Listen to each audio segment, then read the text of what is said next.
Casimero, undercard lang, bumelta sa hater, Magsayo versus Santa Cruz, undercard ni Benavides. Ito ang mga pag-usapan natin ngayon mga Lods. Ito na mga Lods. Ayon sa kapatid ni Cuadro Alas na si Kuya Lods Jason, na si Cuadro Alas ang may pakana na puro kapwa niya Pinoy ang mga undercard niya. Suportado daw kasi ni Cuadro Alas at gustong matulungan ang mga kababayan niyang Pilipino.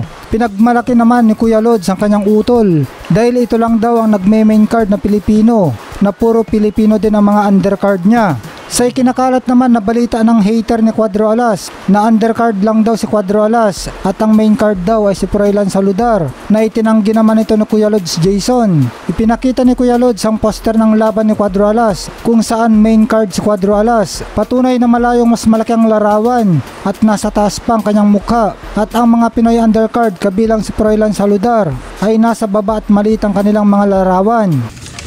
Ayan guys, oh. Ayan, dyan nyo po makikita kung sinasabi niya na ganon. Undercard tayo yung ano. Ayan, yung undercard guys, oh, yung tatlong Pilipino, oh. Ayan. Saan sila makakita pag may mga ano guys, yung mga, tapos yung mga Pilipino pa yung undercard. Dito lang yan, sa Cuadro Alas.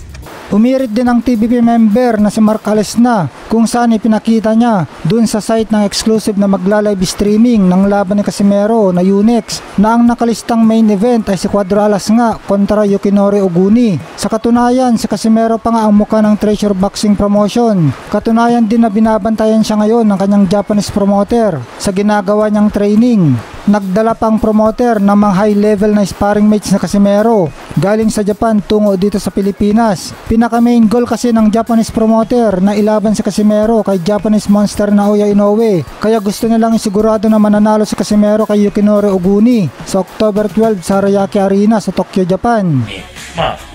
その最終というか、僕の中で目標としてはやっぱ井上尚弥選手との試合を実現させるっていうことであったので、 Samantala ayon kay Ole na maganda daw na ilagay sa undercard ng labanan ni na current WBC interim super middleweight champion David Benavides at Demetrius Andrade, sina Mark Magsayo at Leo Santa Cruz. Kung isasama daw sa card sina Magsayo at Leo Santa Cruz ay magiging malaking hit ang Benavides versus Andrade. Siguradong malaking hit ito lalo na sa mga Meksikano dahil dalawa sa idolo nila ang magsasama sa isang event kung sakali.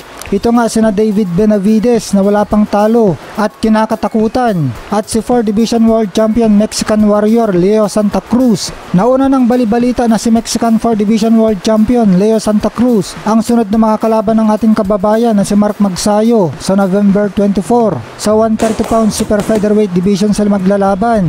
Kung si Leo Santa Cruz ang makakalaban nga ni Magsayo ay talagang sugal na ang karera niya dahil galing siya sa dalawang sunod na talo, tapos malupit pa ulit ang susunod na kalaban niya. Pero pagdating sa kita ay tiba-tiba itong si Magsayo kung si Leo Santa Cruz nga ang makakalaban niya.